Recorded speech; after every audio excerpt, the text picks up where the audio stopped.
It's me, William. Have you ever sat back and thought, what if cartoons and people were like, in the same world? I highly recommend you watch Space Jam and Who Framed Roger Rabbit. But seriously, ever thought it? Well, I made that a reality in my interactive design assignment.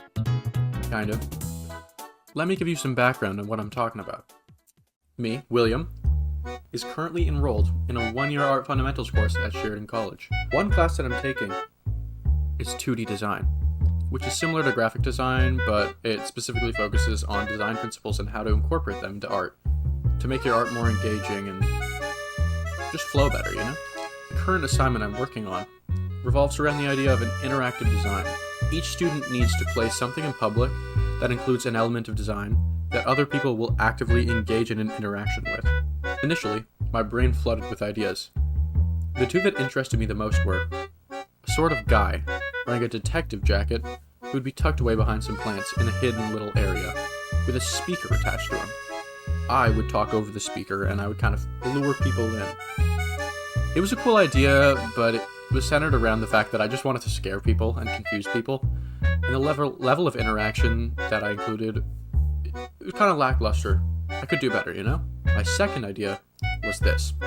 I wanted to plant a dude along a wall, and every single frame would be a frame of a run cycle, an animation.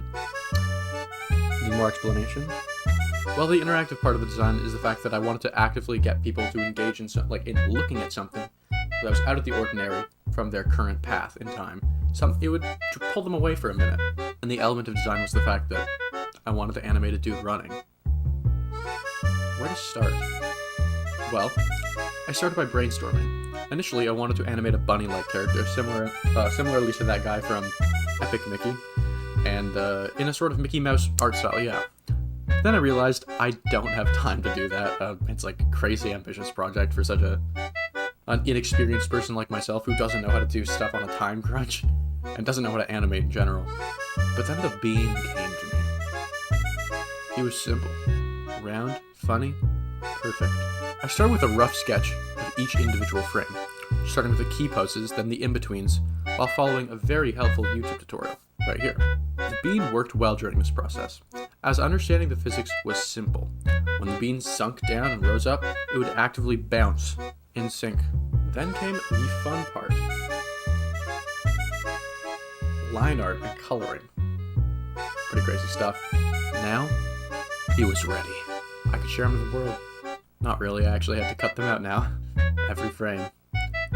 Me, Charlene, and Kyle, who was there for emotional support, decided to cut them.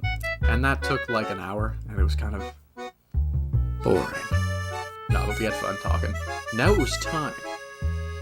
I spent a solid 10 minutes running through the school before found the perfect spot. In front of the bathroom, turning down a dark and ominous corner. This was perfect because I wanted people who hadn't intended to go down this hall to see it. Essentially, they would walk up to the bathroom, see this little guy, and he was like, hey, follow me. And then they'd be like, I'm not going to the bathroom anymore, I'm following that dude. It didn't work like that. For the most part, people would actually just walk in front of the bathroom, see him, and then follow him. They weren't even going to the bathroom half the time. Yeah. But at the end of the hall was him dead on the ground. And now, I waited. I waited for people to see him. Waited for people to see my little bean. A number of people actually did see him. And the one that intrigued me was of these two men. He went as such. Two dudes stood outside by the bathroom, and they saw my bean. They spoke about needing to catch the bus, and how following the bean would lead them to the bus. They were joking, obviously. They followed him, and well, they didn't find their bus. They found the tragedy. Ultimately, I really enjoyed this assignment.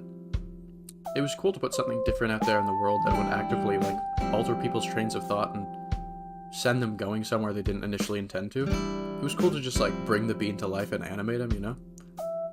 People seem to really like my design, and I honestly kind of wish I could just leave him there.